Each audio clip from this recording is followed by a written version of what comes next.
e dizer algo muito interessante. O versículo que hoje começamos o nosso culto é o versículo que é o lema da minha família este ano. Cada ano da minha vida, Deus traz um versículo, e esse é o versículo nosso, e representa justamente isso, né? Reconhecer ao Senhor em todos os nossos caminhos. Isso é uma grande bênção, mas também é um grande desafio. Como é difícil reconhecer a Deus quando as coisas não vão bem, quando as lutas estão e elas perseveram, é tão difícil, não é? E Deus tem nos ensinado isso neste ano. Também quero dizer que esse versículo diz, confia no Senhor, né? E não confies no teu próprio entendimento. E sabe que Deus colocava no meu coração de que a aliança bíblica do Pio X faz parte da minha família há 11 anos, Edgar. 11 anos que essa igreja decidiu confiar no Senhor e também, confiando no Senhor, apoiar uma família. E nós estamos lá na Espanha há 11 anos, já estamos aí com alguns que eu tive o privilégio de compartilhar este fim de semana, já estamos muito fora da curva da realidade dos missionários e pastores, portanto é uma alegria, e eu quero agradecer à igreja por essa confiança na nossa família, no nosso ministério. E por isso, nessa noite, eu quero compartilhar com os irmãos algo sobre a Espanha na Bíblia, nos tempos de hoje, e quero compartilhar algumas das histórias, mas com nome e sobrenome daquelas pessoas que Deus foi tocando nesses anos, e tem tocado, e tem permitido que cada um de vocês possa ser parte de uma obra maravilhosa que Deus vai fazendo. Ainda há muito por fazer, mas eu estou muito grato por essa confiança manifestada. São tantos amigos que eu vejo aqui, se eu citar algum, vai faltar alguém, depois eles vão ficar bravos comigo. Então, eu quero agradecer muito à igreja e todas as pessoas, muitos dos irmãos têm nos ajudado em tantos momentos, e é uma alegria enorme, um grande privilégio para mim, poder estar aqui nessa noite. Muito bem, pode colocar a nossa apresentação. Eu quero compartilhar com os irmãos alguma coisa. Muito bem, aqui, vamos ver onde eu me posiciono aqui. Irmãos, quero trazer um cumprimento, eu ia dizer saludos, né? Saludos em castelhano, um cumprimentos, né? Da nossa família, está lá a Letícia, a Sara, a Ana, para os irmãos que se recordem, né? Eu sou porto-alegrense, a Letícia, ela é paulista, nós nos conhecemos lá numa cidade muito bonita que se chama Gramado.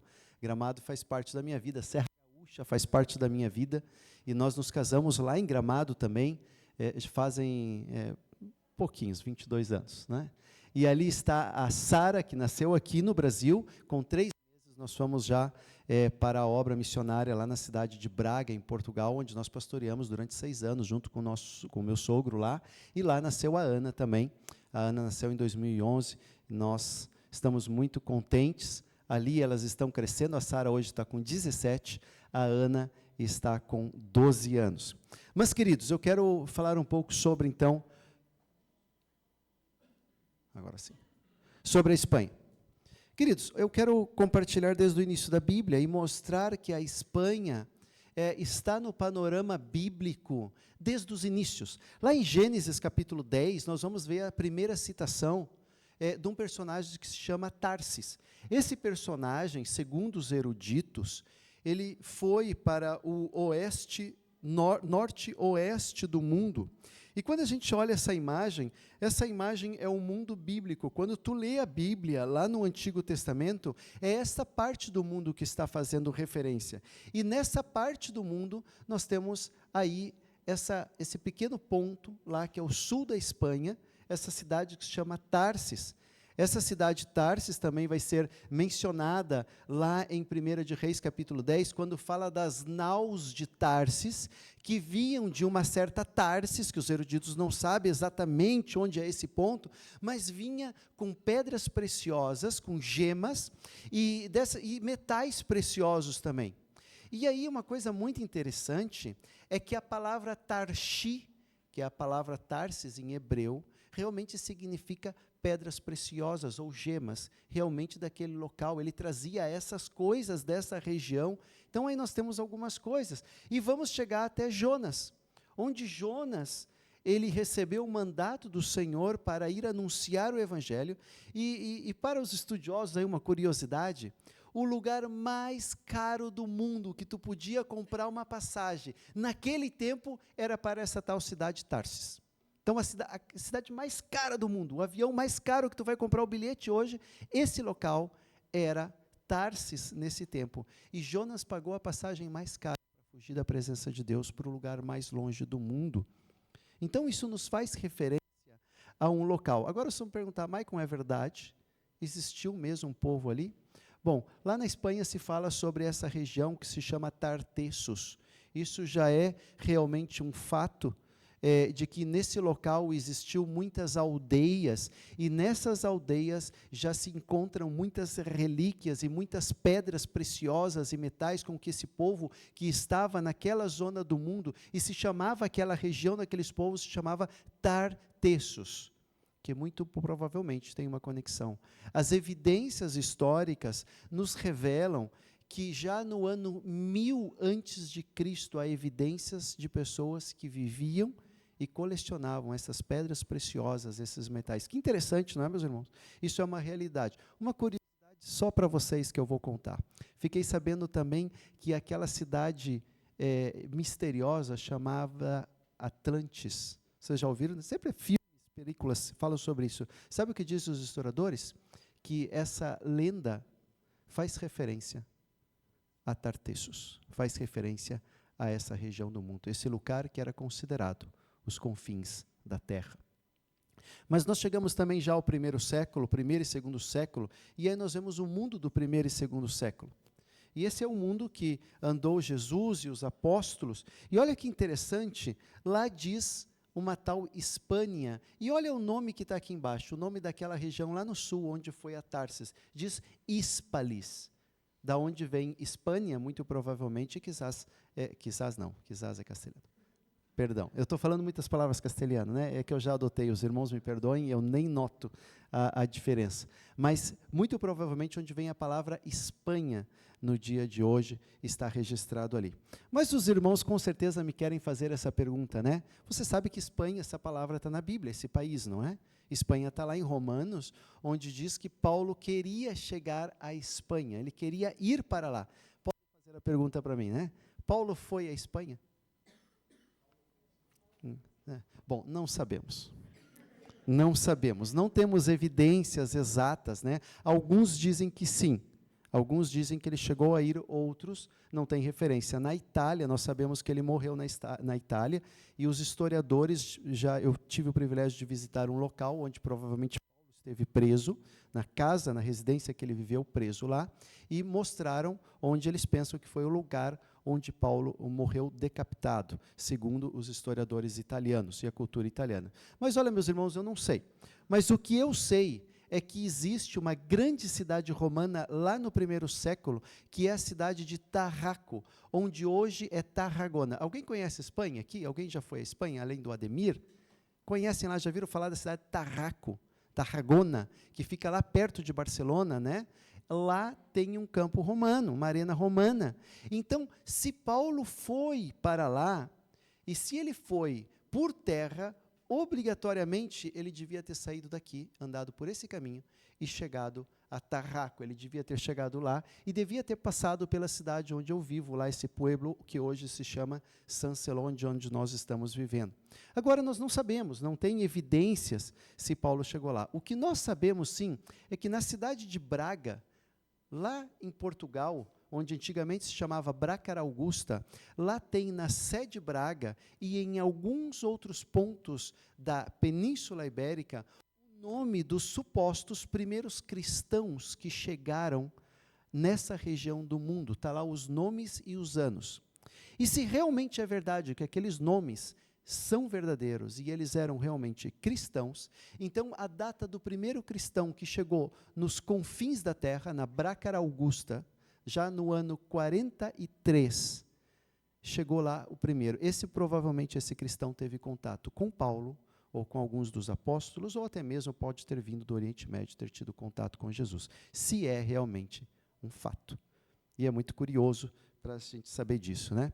Mas, meus irmãos, quero dizer o seguinte, que nós temos um espanhol na Bíblia. Quantos sabiam disso? Não sei se vocês sabiam, mas nós temos um espanhol na Bíblia. O famoso Gálio, esse procônsul, que foi até usado por Deus ali em Atos 18 para tirar, salvar Paulo da cidade ali de Corinto, se eu não estou equivocado. Então, esse Gálio, ele é um cordobês, ele vem da cidade de Córdoba, no sul da Espanha. Ele foi adotado quando ele era adolescente por uma pessoa famosa na Itália, e então ele se tornou o procônsul, e isso é um fato, que nós temos um espanhol na Bíblia. Meus irmãos, tudo isso para dizer que a Espanha sempre esteve no panorama da história, no panorama do Senhor. E aí eu quero trazer essa imagem tão bonita e esse reclame, I need Spain, eu necessito Espanha. Esse é o reclamo da publicidade do governo para atrair pessoas, o turismo espanhol. E é muito bonito, os irmãos gostam, acho bonito. Quem quer tirar uma foto lá? E ter em casa uma foto em algum desses lugares tão bonitos que é a Espanha e que é a Europa, e realmente é atrativo, e eu fui bem intencional em colocar essas fotos atrativas. Mas, meus irmãos, tudo isso para dizer que esse país tão diverso, esse país que tem essa beleza cultural, o oposto dessa beleza cultural é a realidade espiritual da Espanha, e isso serve para toda a Europa. É assim, a realidade espiritual da Europa e da Espanha, completa escuridão. Realmente já não é tão atrativo, Eu sempre digo que uma coisa é chegar na Espanha com a mochila do turismo, outra coisa bem diferente é chegar na Espanha com a mochila do trabalho e da vida. Realmente aí as coisas mudam completamente, já na chegada, te posso garantir que é assim. Essa é a realidade desse continente.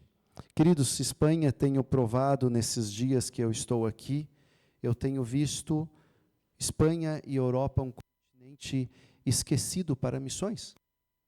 Ao contrário da igreja aqui na Aliança, a igreja reconhecendo essa necessidade nos envia. Mas essa não é a realidade das igrejas. As pessoas pensam que um missionário vai para a Europa ou para a Espanha para visitar ponto turístico e viver uma vida supostamente melhor, mas tu estás completamente enganado. Essa não é a realidade desse país, desse continente no mundo.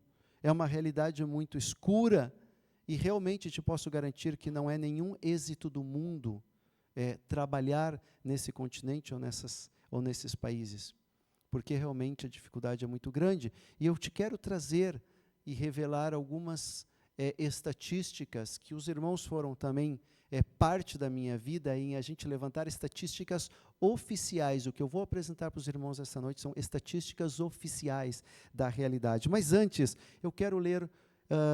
já apresentar e depois eu vou ler a passagem bíblica. Espanha tem 47 milhões de habitantes, mas nós temos no país 5 idiomas. Esta semana recebi uma notícia que o país quer oficializar o 6º idioma oficial no país. E esses idiomas revelam a completa diversidade cultural que nós temos no país. Nós não temos somente a Catalunha, que quer ser um país, nós temos o País Basco, que é muito mais agressivo, essa tentativa de independência, como nós temos outras culturas e outros idiomas. Números oficiais no país, nós temos ateísmo. Mais de 60% da juventude atual não sabe o que significa a palavra Deus, Jesus, Espírito Santo, igreja, conversão. Alabança, louvor, nem pensar, o que é isso? Eles nem sabem o que significa. Eu vou contar uma história no final dessa noite sobre essa realidade. Os jovens consomem álcool, drogas, pornografia, tabaco. 9 em cada 10 jovens. Ah, Michael, então os jovens da igreja? Sim, os jovens da igreja também. Infelizmente. Então os irmãos podem imaginar como é difícil. Se é difícil falar sobre santidade no nosso contexto brasileiro, imagina nesse contexto, onde as pessoas vivem uma perspectiva da sensualidade completamente distinta da nossa. Então isso é muito difícil.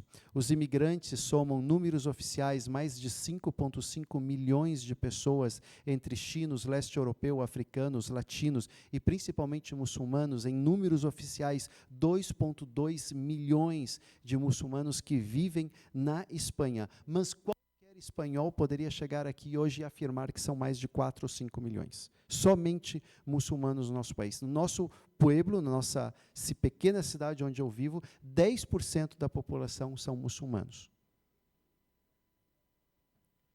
Mas falando de números oficiais, números religiosos, para os irmãos terem alguma perspectiva, e isso é um exemplo comum da Europa em todos os países, não é? Nós temos 1.500 mesquitas no país, 1.500 mesquitas. Mas para termos uma referência somente das igrejas batistas oficiais da Convenção da União Batista Espanhola, são 175 congregações. Algumas delas não são igrejas, são grupos pequenos, ou são, quizás, talvez um ponto de missão que existe ali. Para os irmãos terem uma ideia de contexto, de dimensões, do que nós estamos falando. São 940 cidades de um universo de 8.130, que tem, pelo menos, uma igreja evangélica de qualquer denominação. Pelo menos uma igreja evangélica. As outras 7.000 e tantas cidades não tem nenhuma igreja evangélica representada naquelas cidades. Se os irmãos forem na Europa, os irmãos que já foram na Europa, alguns eu tive perguntando, encontraram uma igreja evangélica, a maioria, assim, de 90%, 99% me dizem, encontrou a igreja evangélica. Não encontrei nenhuma. E é verdade, meus irmãos. Primeiro que elas não têm influência, elas não são visíveis na sociedade, existem igrejas, e existem igrejas nas capitais. Barcelona, Paris, Roma, Lisboa, tu vai encontrar igrejas ali. Mas se tu sai 50, 60 quilômetros das capitais, tu não vai encontrar, nem que tu busque na internet com pessoas, tu não vai encontrar mais nenhuma igreja.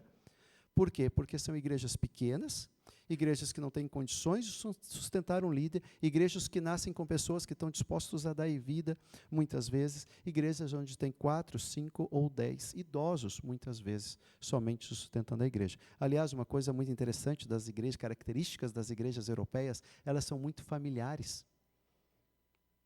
Porque pregar o evangelho lá significa abrir mão da tua reputação.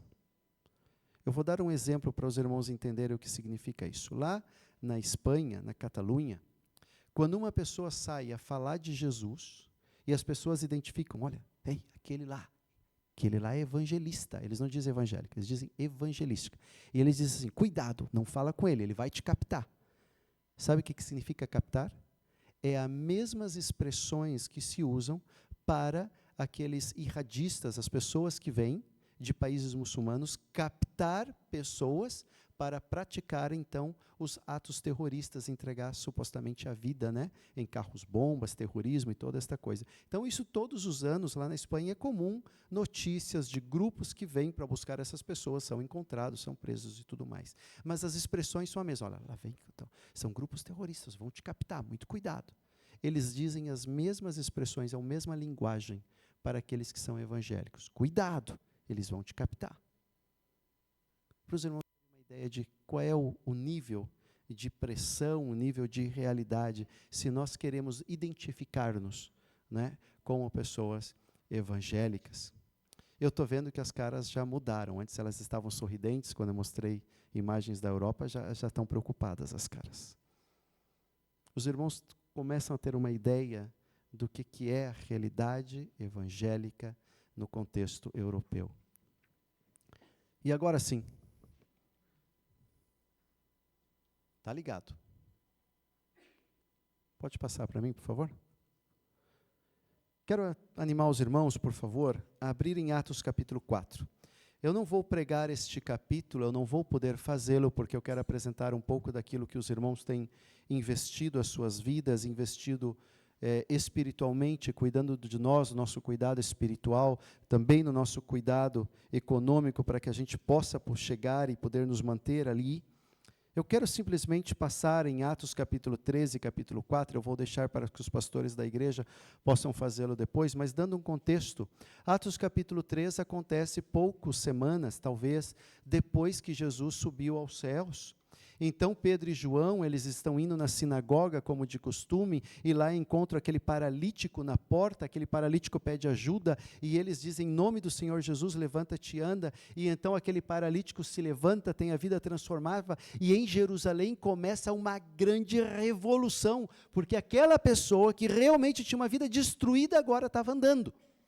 E então, aquelas mesmos líderes da sinagoga que haviam mandado matar Jesus, Anás, Caifás e outros líderes, aqueles mesmos, eles vão lá e buscam a Pedro e João e botam eles na prisão. E então chegamos no capítulo 4, e aí Atos capítulo 4 vai ter o contexto onde eles vão ser... vão passar, como é que eu vou dizer isso? Vão passar pelo tribunal dos judeus. Lá no versículo 8 diz então que Pedro, naquele tribunal, ele, cheio do Espírito Santo, ele se dirige às autoridades do Sinédrio.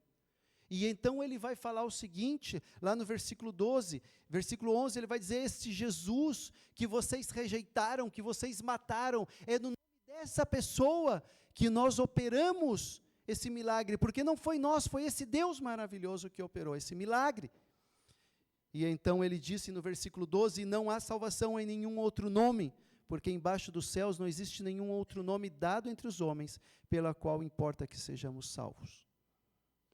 E querido, eu quero te recordar isso, a vida não se trata de viver em a sociedade do bem-estar da Europa. Eu quero dizer uma coisa para ti, essa não deve ser a nossa meta. Mas quero dizer que é o que eu vejo hoje no Brasil, a meta de todos os crentes hoje no Brasil é a sociedade do bem-estar da Europa e da América. Eu não quero essa sociedade para as minhas filhas, porque eu sei como ela é. É uma sociedade secularizada, onde os nossos filhos não querem ter filhos, ou seja, não vou ter netos. Se eu acreditar, se eu quero isso para os meus filhos, onde tu não tem descendência, onde a tua vida vai ser muito estranha, te posso garantir. Não queira isso para os teus filhos. Mas a Bíblia diz que não há lugar melhor, não há salvação em nenhum outro nome. Versículo 13 diz, ao verem a intrepidez de Pedro e João, marca essa palavra, intrepidez, traduzindo em castelhano é a melhor tradução. Diz ousadia. Ao verem a ousadia de Pedro e João. E então ele disse o seguinte, vai chegar lá no versículo 19, depois de Pedro e João terem sido ameaçados, ele disse, vou matar vocês, igual eu fiz com esse Jesus. E então Pedro e João, eles vão dizer o seguinte, lá versículo 19, mas Pedro e João lhes responderam, julgai se é justo diante de Deus ouvir-vos a vós, antes de outros do que a Deus. E eles dizem no versículo 20, pois não podemos deixar de falar das coisas que vimos e ouvimos. Sabe, queridos, a igreja do Senhor hoje tem deixado de falar. A igreja do Senhor hoje tem deixado de falar da tua transformação de vida, porque tu era um paralítico espiritual e Deus te deu pés que andam e que caminham para a vida eterna. Mas a igreja de hoje não quer falar sobre isso. A igreja de hoje não quer falar dessa bênção que é estar aqui nessa noite e poder conhecer a palavra de Deus, a realidade do mundo em que tu estás e a mentira que te contam da sociedade do bem-estar que o Brasil quer ser. Essa vida secularizada, onde as pessoas nem sabem o que significa a palavra Deus, nem sabem dizer o que significa Deus. Sabe, queridos, não podemos deixar de falar do que temos visto e ouvido. E vocês têm visto o que Deus tem feito nas nossas vidas. E eu quero compartilhar do que Deus tem feito lá na Espanha. Os irmãos sabem, a nossa visão é conectar com essas pessoas nas escolas, onde realmente estão os jovens. Depois a gente leva eles para a nossa casa. Na casa deles nós não podemos citar essas palavras nas escolas, mas nós podemos quebrar o estereótipo e poder começar a falar com essas pessoas, ensinar valores, e depois então nós ajudamos as igrejas que têm muitas vezes 3, 4, algumas têm 10, as que têm 15 são as melhores igrejas da Espanha. Os irmãos têm 15 crianças aqui? Ou são a igreja número 1 da Espanha e de muitas regiões.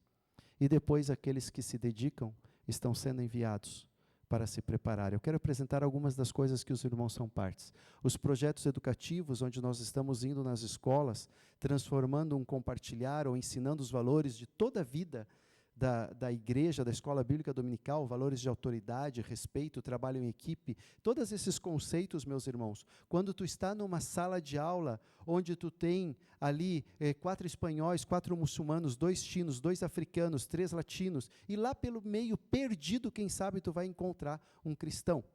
Então, como é que tu vai ensinar para uma família que é poligâmica, a outra família que é monoparental, a outra família que são 2 pais, a outra que são 2 mães, a outra que não tem nada? E talvez lá perdido tem um católico lá. Como é que tu vai ensinar todos esses valores?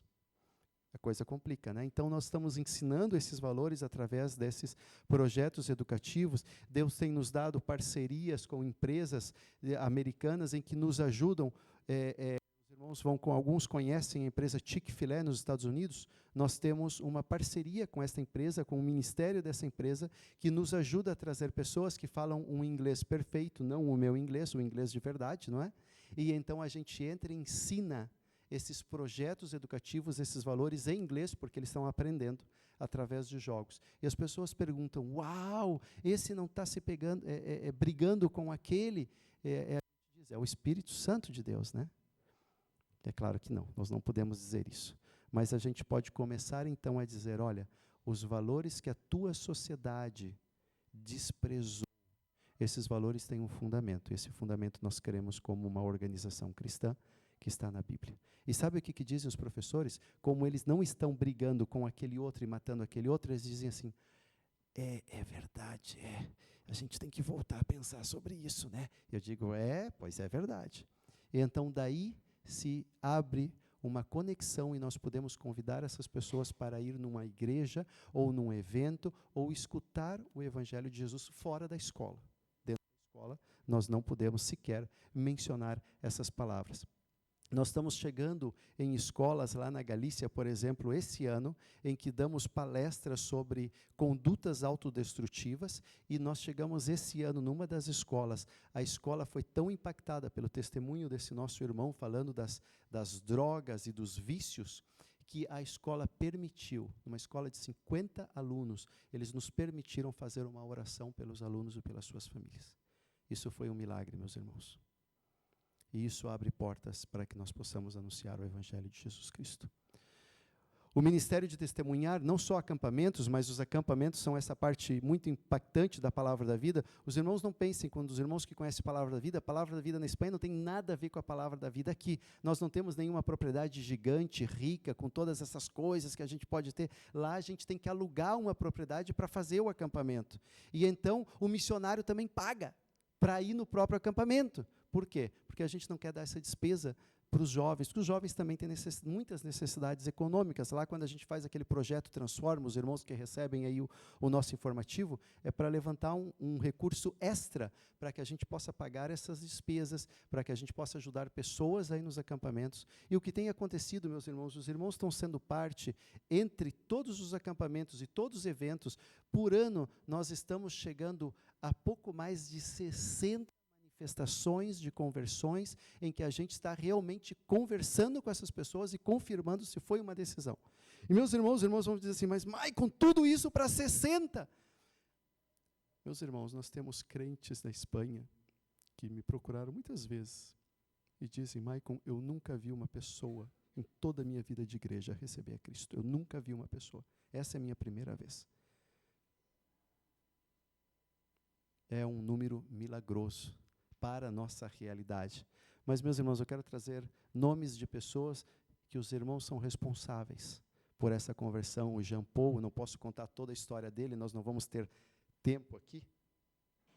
E então nós temos o Daniel. Olha que interessante, meus irmãos, esse jovem, lá no sul da Espanha, de Cádiz, ele convidou o primo dele veio no acampamento. Deus nos usou para que a gente pudesse pregar o Evangelho para ele recebeu a Cristo.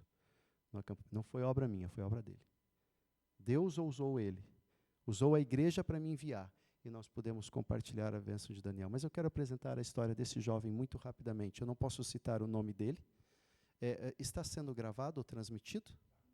Tá, então eu não... Só gravando. Então eu não posso citar o nome dele. Tá bom. Ele é um jovem, vem de um país não alcançado. Esse jovem chegou com um grupo de muçulmanos né? E os muçulmanos, eles andam junto, principalmente quando vão a esses lugares diferentes que eles não conhecem. Então ele chegou e ele é responsável por alguns dos meus cabelos brancos durante uma semana. Não paravam, na reunião estavam conversando, brigando, falando do Juventude, que aliás, parabéns aos da Juventude, né? Falando do Juventude, do futebol e tudo isso, e trazendo problemas para mim. E então foi muito interessante que no ano 2021, julho de 2021, eu estava lá na noite de dedicação, de consagração, estava orando, depois de ter tido uma noite terrível, de buscar essas pessoas por todo o acampamento. E então vem um outro missionário, que vem de um transfundo muçulmano, e ele me procura e diz assim, Michael, tu tem que vir agora. Eu disse, como vir agora, cara? Nós estamos aqui na dedicação com os jovens que receberam a Cristo. Ele disse, tu não sabe, aquele jovem, ele pediu para te chamar, porque ele quer entregar ele para Cristo, quer que tu ore por ele. Saí correndo, mas não para encontrar com todo mundo, atrás do edifício, em segurança, em privado, porque os outros não podem ver. E então, esse jovem, ele chegou e a mão dele tremia desse jeito assim. Eu não estou exagerando, meus irmãos, assim.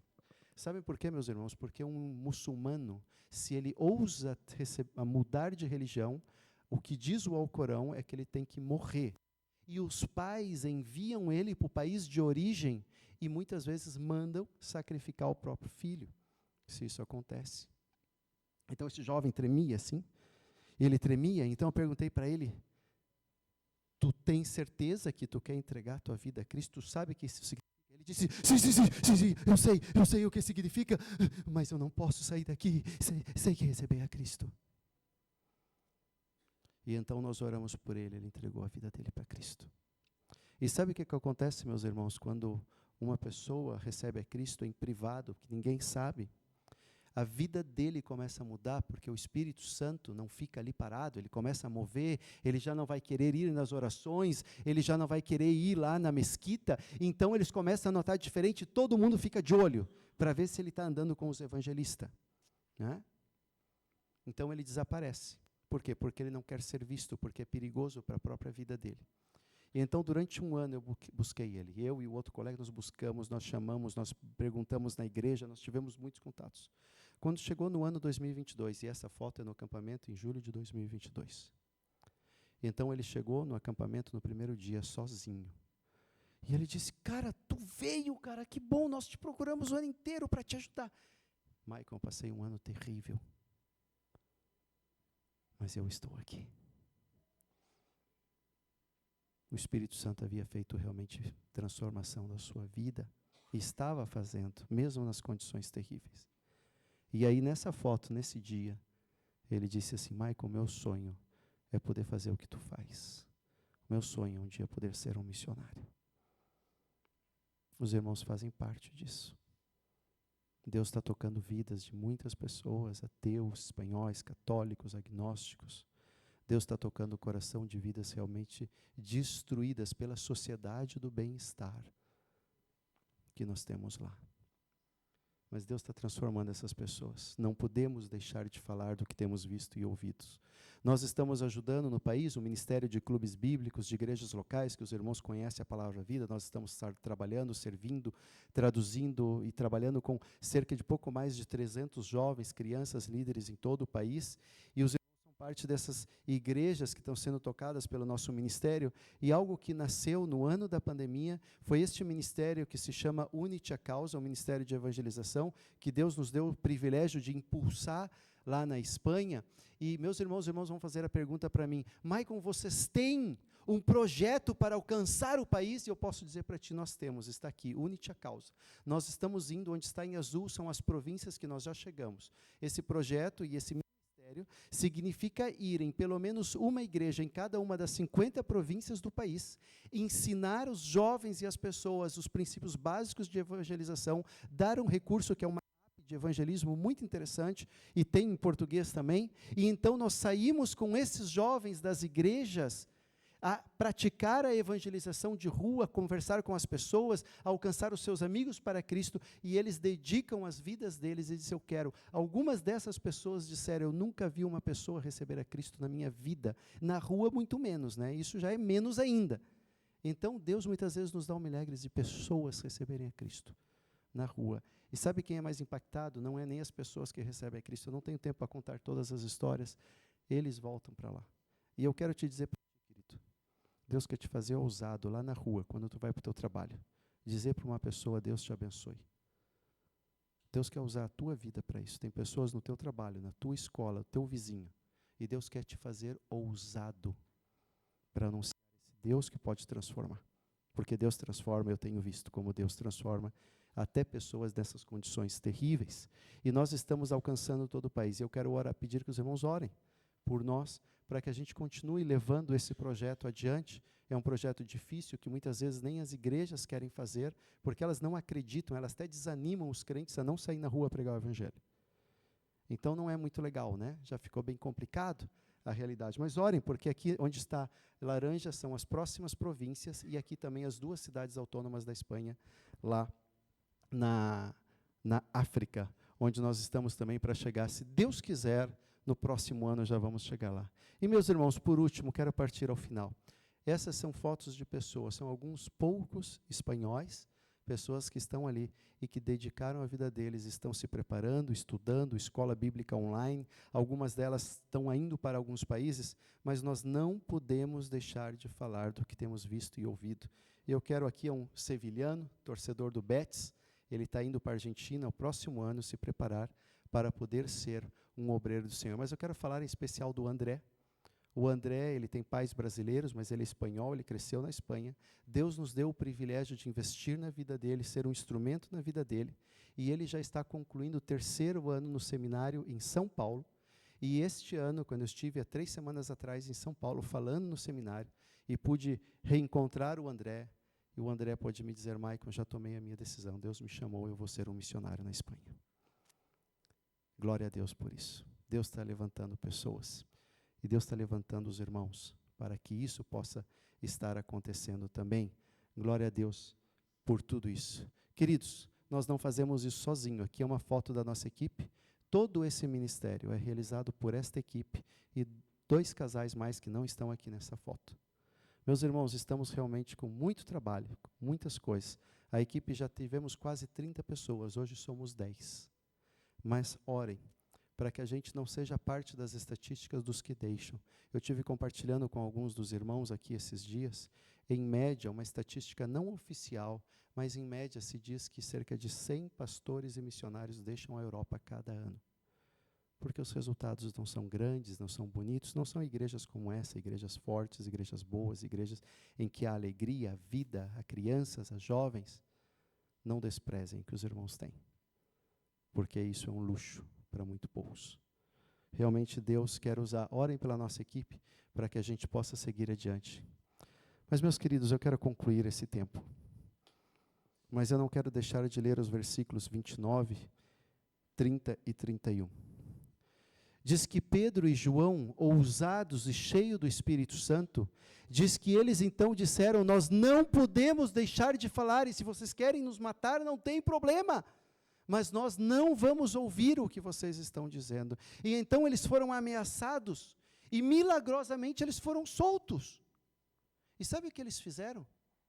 Eles correram para a igreja, e quando eles chegaram na igreja, eles compartilharam tudo o que Deus havia feito na vida deles, como Deus tinha curado, como Deus tinha transformado a vida daquelas pessoas, como eles tinham sido soltos, como eles tinham sido ameaçados.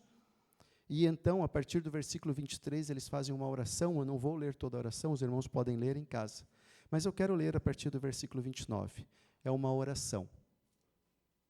Olha o que diz o versículo 29.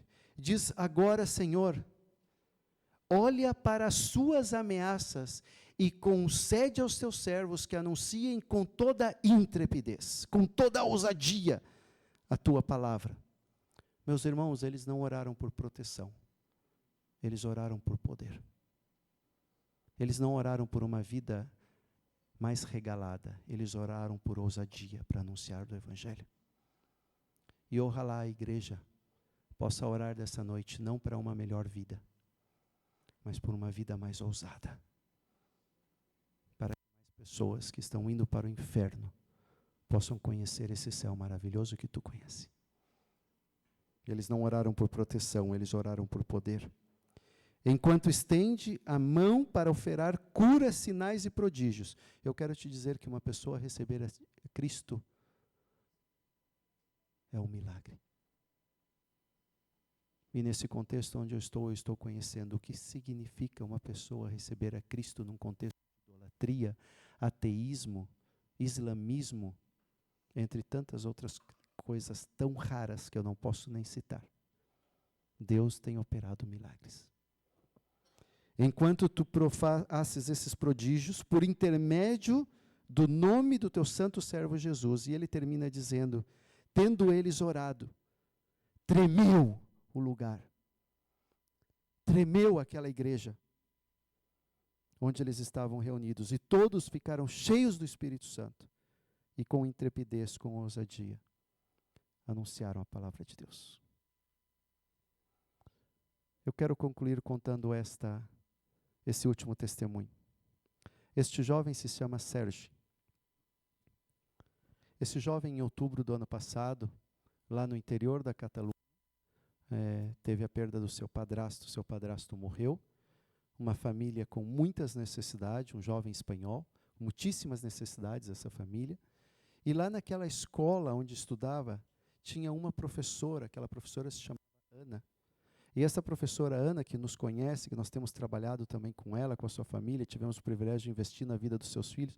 Alguns dos filhos dela são alguns dos nomes que estão lá estiveram nos nossos informativos, épocas de discipulado, e aquelas pessoas que a gente pede para orar. E a Ana era professora, era uma das professoras desse jovem, numa escola secundária. Esse jovem tem 17 anos. E então essa professora que se compadeceu desse jovem, ela não era tutora, mas quando viu a situação dele, a morte do padrasto, aquela professora saiu da sua escola e começou a buscar esse jovem, ajudar essa família, e as pessoas disseram, tu não pode fazer isso, tu não é tutora. Mas ela não se importou nada em perder a sua reputação. Ela dizia, tu vai perder o teu trabalho, tu não é a tutora dele. Ela disse, não me importa nada. E então ela trabalhou e ela me ligou lá no mês de novembro do ano passado. Ela disse, Michael, eu tenho um jovem, e contou a história para mim, e eu quero mandar ele para o acampamento para que ele escute do evangelho lá no acampamento de inverno, então tu pode me ajudar? Eu disse, claro, Ana, com certeza ele vai ir no acampamento, nem que a gente tenha que tirar do bolso para pagar, ele vai no acampamento. Então escrevemos ele, quando chegou 2 semanas, em janeiro desse ano, de 2023, chegou 1 semana antes do acampamento, e a professora me liga e diz, olha, Michael, eu tenho uma notícia difícil para te dar, mas o jovem não vai poder ir no acampamento, eu lamento que talvez eu tenha tirado a vaga de outra pessoa. Eu disse, o que aconteceu, Ana? Bom, resulta que ontem a sua irmã se suicidou. Então, essa situação terrível desse jovem, ela disse, olha, ele não vai no acampamento, ele já disse que não vai, a situação é terrível, eu não sei o que fazer, mas eu queria te avisar para te dar a vaga para outra. E eu me compadeci também dessa situação, nós oramos. Mas, meus irmãos, Deus opera milagres, não opera? Quando nós somos ousados. Quando chegou na quinta-feira, começava o acampamento, o snow camp de inverno na sexta-feira. Então, na quinta-feira, a professora me liga de noite, tarde da noite, e me liga e diz, Michael, por favor, o Sérgio mudou de ideia, ele vai no acampamento, ajuda, por favor, consegue um lugar para ele. E então eu disse, nem que eu tenha que ficar na rua, na neve, ele vai no acampamento, com certeza. E ele foi no acampamento, o Sérgio chegou lá e ele não abria a boca, ele não falava. Um jovem, com certeza, em estado de choque emocional, espiritual, nem digo, não é? Ele passou todo o acampamento, ninguém falou com ele. Então chegou no último dia, terminou a última reunião, eu falei com o Sérgio, porque a Ana disse, olha, tu procura o Michael lá e fala com ele. E então ele trocava 2 palavras, disse, Sérgio, tudo bem? Ele dizia, tudo. Sérgio, gosta do jogo? Sim. Essa era a conversa. E então lá no último dia, terminou a reunião, saímos na rua, eu disse, Sérgio, tu gostou do acampamento do fim de semana? Ele disse, sim, eu gostei. E então eu perguntei para ele, né, temos que ser ousados, né, irmão? Então eu perguntei, Sérgio, o que tu mais gostou? Ele disse, gostei da conversa.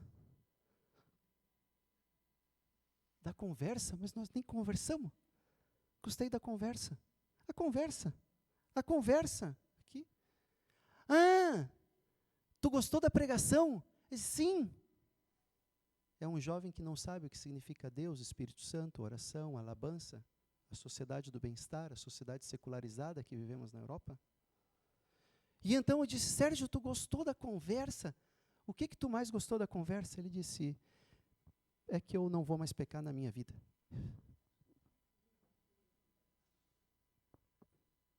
Eu não vou mais pecar na minha vida.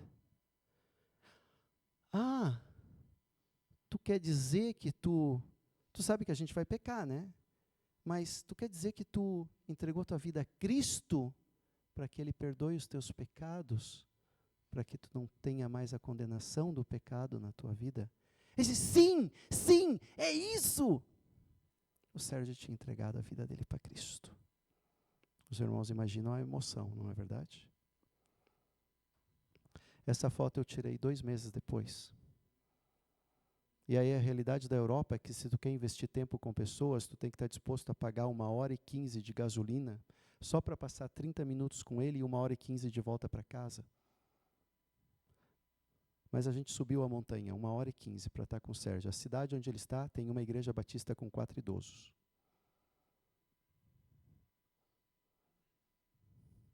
Então eu estive com ele 30 minutos. Comemos um hambúrguer. Então eu perguntei, Sérgio, como tu estás? E ele foi direto, mas direto. Ele disse assim, Michael, eu estou sofrendo bastante, mas a decisão que eu tomei naquele acampamento tem sustentado a minha vida. Quero te convidar a baixar a tua cabeça, fechar os teus olhos. Eu quero trazer um desafio para essa igreja no dia de hoje. Meu irmão, minha irmã, Deus quer usar a tua vida. Deus quer usar a tua vida para salvar pessoas aqui em Caxias. Pessoas com situações terríveis. Talvez pessoas da tua própria família que tu diz, essa pessoa nunca vai receber a Cristo. Talvez com um colega de trabalho. Talvez tu esteja orando para que a igreja cresça, amadureça, que avance. Eu quero dizer que Deus quer usar a tua vida. Deus não quer usar o pastor, Ele quer usar a tua vida. Ele quer que tu seja uma pessoa ousada. Mas eu sei, meus irmãos, que quando a gente sai daquela porta para fora, todas as pregações dos 30 anos de igreja, nós esquecemos todas elas. Porque lá é que a gente vê o conhecimento que a gente tem da palavra de Deus, a ousadia nele. E sabe, querido, Deus quer usar a tua vida para transformar a vida do teu colega, do teu vizinho, do teu irmão, da tua tia, do teu esposo, da tua esposa. E Deus está procurando pessoas ousadas, um coração completamente dedicado a Deus, disposto a perder a sua reputação, o seu trabalho, para que tão somente uma vida a mais conheça Cristo. Deus está tocando no teu coração nessa noite. Deus quer te perguntar, tu está disposto a entregar a tua reputação? Está disposto a entregar o teu trabalho, os teus recursos, para que mais uma alma possa estar indo para o céu e não para o inferno, para esse lugar de condenação terrível? Deus operou um milagre na tua vida, sinais e prodígios no teu coração. Deus quer te usar para que tu seja um instrumento de sinais e prodígios. A Bíblia diz que quando aquela igreja terminou de orar, aquele lugar tremeu. Há um escritor que eu gosto muito que se chama Warren Wiersbe. Ele escreveu sobre esta passagem. Ele disse o seguinte: oxalá que a igreja trema no Senhor, para que quando saia da porta para fora, a gente não trema diante do mundo.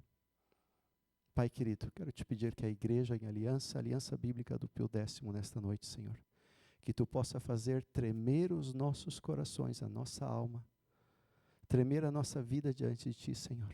Transforma, Senhor, mexe com o nosso coração, para que quando a gente saia daquela porta para fora, a gente não venha tremer diante desse mundo louco em que nós vivemos. Senhor, tu queres levantar pessoas aqui nessa noite, Senhor, para usar, para transformar a vida de tantas pessoas aí fora, Senhor. Na nossa cidade, onde nós precisamos de tanta salvação, Senhor.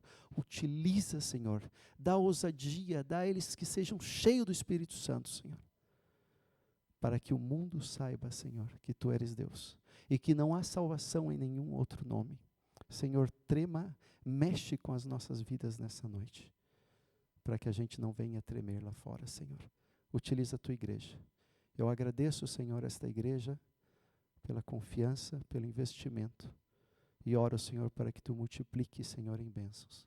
E oro para que nós possamos seguir juntos por muitos anos, alcançando pessoas como o Sérgio, abençoando a vida da igreja lá, Senhor, na Espanha, com tanta necessidade, pessoas como a professora Ana, para que o mundo conheça que não há nome, em nenhum outro nome, a salvação, somente no nome de Jesus Cristo, o nosso Senhor e Salvador. E é no nome dele que nós oramos. E te entregamos tudo isso nas tuas mãos, em nome de Jesus. Amém. Amém. Meus irmãos, que Deus possa abençoar a tua vida. Ali no final, na saída, eu tenho um cartão de oração para cada um. Se os irmãos querem manter contato conosco, por favor, aqui tem os nossos dados, tem como participar conosco também. Por favor, não deixe de sair, pegue um cartão, ore pela nossa família, ore pelas minhas filhas. Elas estão nesse mundo secularizado. Ore por elas, para que Deus as proteja. E muito obrigado uma vez mais pelo investimento em nossas vidas e nesse ministério. Que Deus os abençoe.